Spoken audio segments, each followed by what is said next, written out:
Olá, irmãos e irmãs, quinta-feira, 28 de janeiro, hoje a igreja celebra a memória de Santo Tomás de Aquino, doutor da igreja, um monumento, de santo e de sabedoria.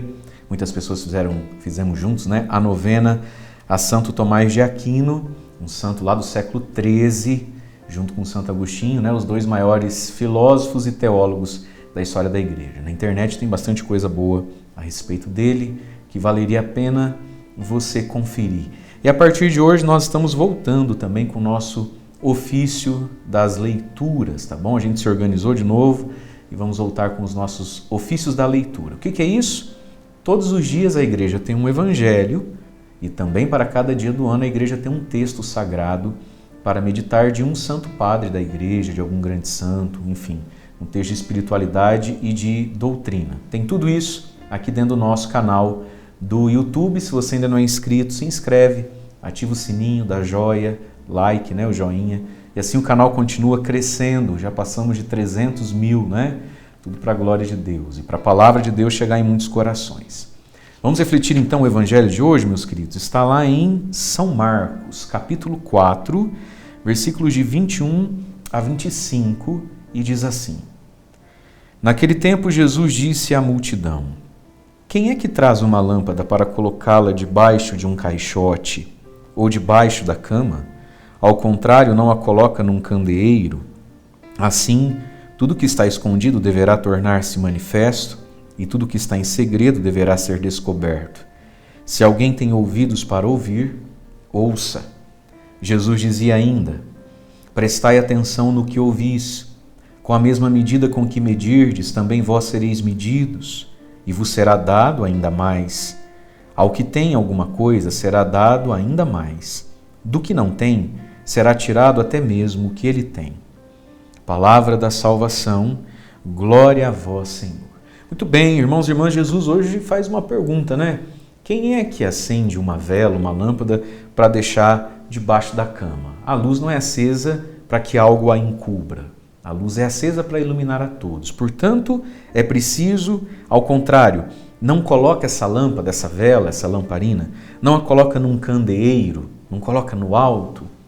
Nós somos, irmãos e irmãs, a luz do mundo. No outro evangelho, Jesus vai dizer: Vós sois o sal da terra, a luz do mundo. Portanto, aquilo que de fé, de unção, de saber, sabedoria, entendimento, Deus coloca dentro de nós, aquilo que de força a gente adquiriu nessa vida, não foi feito para ficar escondido debaixo da cama, mas foi feito para ser colocado sobre o candeeiro, precisa ficar no alto.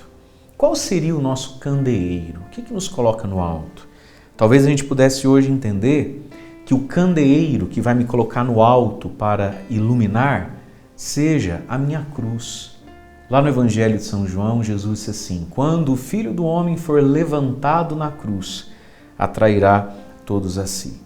Você e eu temos cruzes também na nossa vida, sofrimentos, momentos onde a gente precisa escolher entre Deus e o mundo. E tudo isso é o candeeiro que nos eleva. Quando a gente não se permite ser elevado no candeeiro, na cruz, a nossa luz não se espalha. E as pessoas que verdadeiramente são luz para os outros, que verdadeiramente iluminam a igreja, as famílias, enfim, as pessoas que verdadeiramente emanam de si essa luz que vem de Deus, pode ter certeza que são pessoas que estão erguidas num candeeiro de alguma cruz, de alguma renúncia. E com isso aqui eu não estou dizendo uma vida, como eu poderia dizer, uma vida triste, uma vida soturna, não, uma vida pesada, uma vida que tira de nós a alegria de viver, não. Mas todo mundo que está iluminando, e só ilumina à medida em que está no candeeiro, à medida em que está crucificado para si mesmo, na medida em que está crucificado no sentido de viver a vida numa postura de doação, gratidão, obediência e sim a Deus. É isso que nos eleva. E aí Jesus está dizendo: Assim também, e aqui vem o lado negativo dessa verdade, dessa coisa que precisa aparecer. Tudo que está escondido deverá tornar-se manifesto, tudo que está em segredo deverá ser descoberto. Tanto para o bem, quanta coisa boa às vezes ainda está em segredo dentro de nós, quanto para o mal. Quanta coisa não adianta esconder, uma hora tudo explode, uma hora tudo aparece, Por isso aqui a gente aprende também a parar de brincar com o pecado, a parar de ficar fazendo segredinhos e conchavos com o diabo aí e com o nosso passado. A gente precisa se limpar, a gente precisa andar na luz, porque tudo vem à luz uma hora. E aí Jesus usa uma expressão que às vezes ele usa como que dizendo assim, olha, eu já falei, você quer entender, você entenda. Quando ele diz assim, se alguém tem ouvidos para ouvir, que ouça, né? Que ouça. E tudo isso, meus irmãos, passa pela graça da perseverança. Nós, de algum modo, necessitamos da luz do outro. Nós, de algum modo, precisamos do testemunho dos outros também. Muito difícil andar na fé sozinho, né? Por isso a gente precisa que a fé seja somada. A primeira leitura da liturgia de hoje está lá no texto, Carta aos Hebreus, capítulo 10, versículos de 19 a 25. A gente tem lido essa semana, desde a semana passada, sempre como primeira leitura nas missas, o texto da Carta aos Hebreus, que é de uma preciosidade tão grande.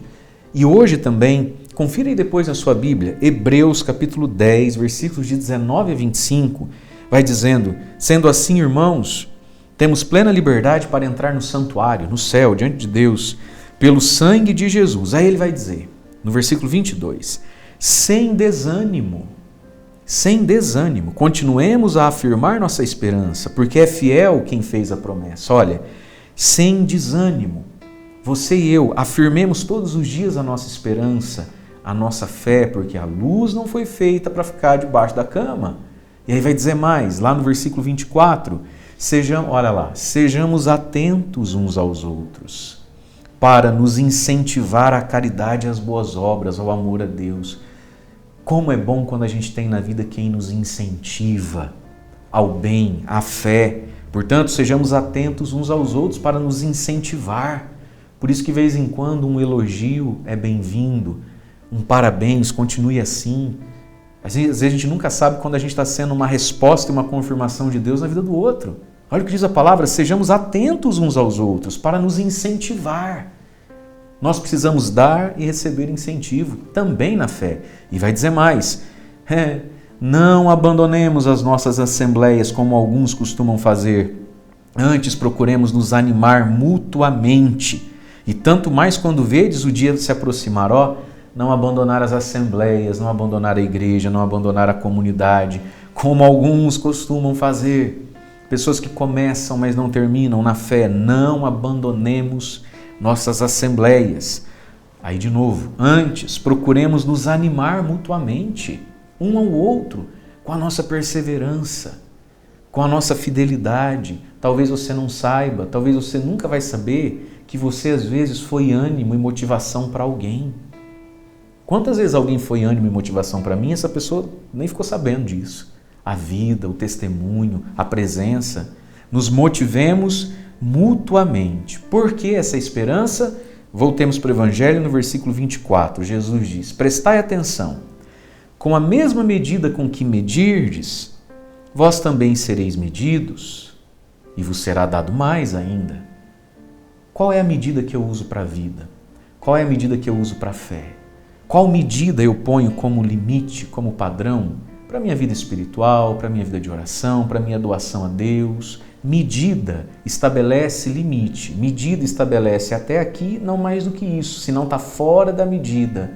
Nós somos generosos nas nossas medidas, ou a gente usa uma reguinha muito curta para medir o que de mim eu vou doar, dar, permitir, ou eu sou de uma régua muito curta e mesquinha na minha compreensão dos outros, das suas fraquezas, pecados, necessidades. Com a medida que eu medir, eu mesmo serei medido. A porta estreita que eu coloco para os outros passar, pode ser que eu venha a precisar dessa mesma porta. Jesus era uma pessoa ampla, né? O Evangelho nos faz sermos pessoas mais alargadas, maiores. E aí então Jesus diz, porque ao que tem alguma coisa será dado ainda mais. Qual coisa? A luz do Evangelho. Qual coisa? A fé. Qual coisa? O Espírito Santo. Aquele que tem será dado ainda mais, desde que vá sem desânimo, afirmando a fé e perseverando. Porque aquele que não tem pouquinho e entra no desânimo e não persevera, até o pouco que tem fica sem. Portanto, queridos, hoje é dia de colocarmos em movimento, em ação, em funcionamento o pouco ou muito que temos, porque a quem tem será dado mais. Agora, aquele que no pouquinho que tem não usa, não gasta, não consome, vai ficar sem o pouco que tem. Por isso, não tenhamos medo do candeeiro, das cruzes dessa vida que nos elevam para que outros possam conhecer a luz que está dentro de nós. Deus abençoe você. Em nome do Pai, do Filho e do Espírito Santo. Amém.